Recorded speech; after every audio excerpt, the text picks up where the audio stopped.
সাবেক প্রধানমন্ত্রী শেখ হাসিনার বিরুদ্ধে মামলার প্রতিবাদে বিক্ষোভ মিছিল করেছে গোপালগঞ্জ জেলা আওয়ামী লীগ। মঙ্গলবার বিকেল ৫টার দিকে জেলা আওয়ামী লীগ অফিস চত্বর থেকে জেলা আওয়ামী লীগের সভাপতি মাহবুব আলী খান ও সাধারণ সম্পাদক জিএম শাহাবুদ্দিন আজমের নেতৃত্বে বিক্ষোভ মিছিল বের হয়ে শহরের প্রধান প্রধান সড়ক প্রদক্ষিণ করে চৌরঙ্গি এসে শেষ হয়। গোপালগঞ্জের প্রধান প্রধান সড়ক প্রদক্ষিণ শেষে এই চৌরঙ্গিতে তাৎক্ষণিক সমাবেশের পরম শ্রদ্ধাভাজন সভাপতি গোপালগঞ্জ জেলা আওয়ামী লীগের সভাপতি জনাব মাহবুব আলী খান, আওয়ামী লীগের পরম শ্রদ্ধেয় নেতৃবৃন্দ, ছাত্রলীগ, যুবলীগ, স্বেচ্ছাসেবক লীগ, মহিলা আওয়ামী লীগ, মৎস্যজীবী লীগ, তাঁতি লীগ, কৃষক লীগ সহ প্রিয় ব্যবসায়ী ভাইরা, আপনাদের উদ্দেশ্যে বলতে চাই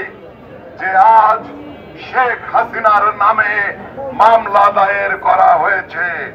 আপনারা দেখেছেন ৫ তারিখের পর থেকে, এই ৫ তারিখ থেকে আমরা গোপালগঞ্জে যে দুর্বার গণ আন্দোলন গড়ে তুলেছি, আমরা যে শপথ গ্রহণ করেছি, সেই শপথ সারা বাংলাদেশের মানুষ সেই শপথ গ্রহণ করে সারা বাংলাদেশের মানুষ যখন ঐক্যবদ্ধ হয়েছে 15ই আগস্টে শোককে শক্তিতে রূপান্তরিত করার জন্য মুজিব প্রেমী ভাইরা যখন ঢাকার ৩২ নম্বরে সকাল থেকে হাজির হওয়ার কর্মসূচি হাতে নিয়েছে, সেই মুহূর্তে আমার প্রিয় মুজিব প্রেমী ভাইদের, বাংলাদেশের জনগণের দিকে ওই খুনি ইউনূস আজকে চোখ রাঙিয়ে একটা হুলিয়া জারি করেছে, শেখ হাসিনার বিরুদ্ধে মামলা দিয়েছে।